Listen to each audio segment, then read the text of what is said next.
All right, so I wanted to take a moment to show you my setup for the Winogradsky columns. I'm going to go through here. I do not have, or did not have, 4 clear 16-ounce plastic bottles. So what I chose to do was use these. These are just pasta jars that I took the labels off of and cleaned up. And after I did take the labels off, I used some lemon oil, but if you use like Goo Gone or something like that, make sure that you wash them all very thoroughly so that we don't get anything wrong with the microbiology aspect of things that we're doing here. So I have 4 of these glass jars. They're 24-ounce jars, I believe, so I'm going to have to accommodate for that as far as my mixture, my sediment is concerned. Secondly, it says 1 to 4 disposable containers. What I plan on doing is using this rather large container to put my sediment into, and then mix it, and then put it into the correct jar, and then I'm going to wash it and then use it again. For a trowel, I have my trowel that I'm going to use to collect my sediment. I have a permanent marker here so that I can make my labels. And as far as my 4 small labels, I don't actually have any labels or stickers, so what I chose to do is just take a piece of paper that I cut into little tiny strips here, and I plan on using the marker to label those, and then I have tape that I'm going to use just to tape to the jars. So you don't have to have labels, you don't have to have anything special. I'm showing you this specifically because I don't have all of the things that are mentioned, and I want you to know that you can improvise as long as we're coming up with the same stuff, the same idea. Next, water. I have a container or a pitcher of water here, though I do intend on grabbing as much water from my sediment site as possible. A bucket or container large enough to hold my sediment. So I have this, I got a really long time ago, never used honestly. So I'm going to use this bucket, and it happens to have a lid, but you don't have to have a lid. It's more to not let any microbes in, but you're gonna hopefully be setting this up pretty quickly. So I am going to be able to hold my sediment in here and grab it and bring it from my site to indoors. Next, a well-lit location. I'm going to post a picture of where I'm going to be putting my columns, but please note a well-lit location, but with no direct sunlight. So I'll be putting mine in a windowsill, but the windowsill is actually is underneath an awning or a covering.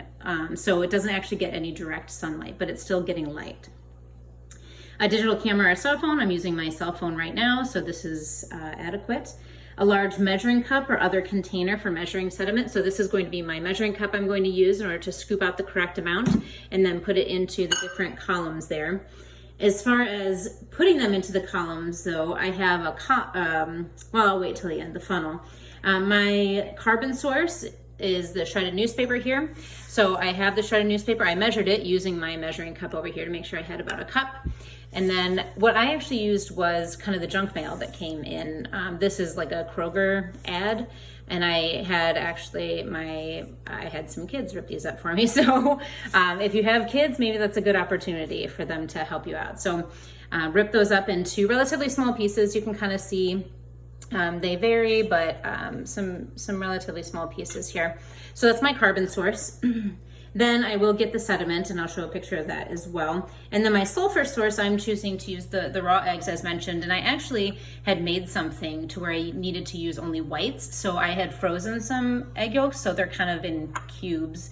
And that's because I had them frozen in ice cube trays. So I have them sitting out, and then they will be thawed by the time I mix them into my mixture.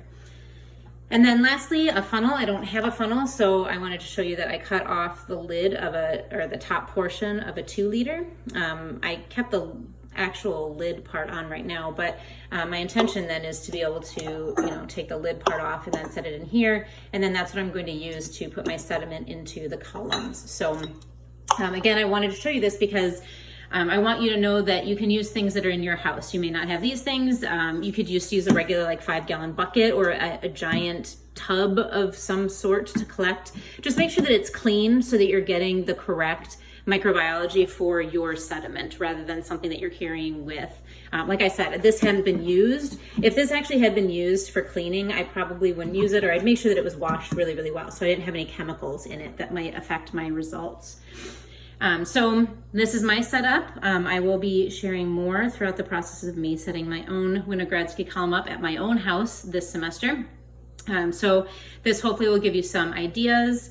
as to what to use. There's some different options for your carbon and for your sulfur source that I will be posting as well, some like eggshells, and maybe you can use some, like if you happen to have sawdust and things like that, but you wanna make sure that it's pretty clean too, that you're not adding sawdust maybe from the garage that you've swept up. In that case, then you might be adding other microbial, something that's different, and from the soil or rocks or things like that. So you want to make sure that you're doing the best job that you can in your home laboratory to get the best results that you can.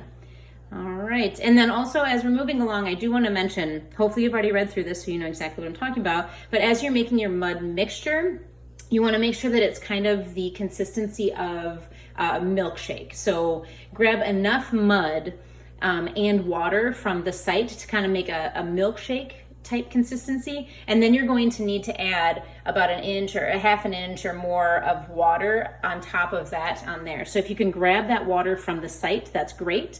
If not, then like I said, I have my water here to adjust if necessary.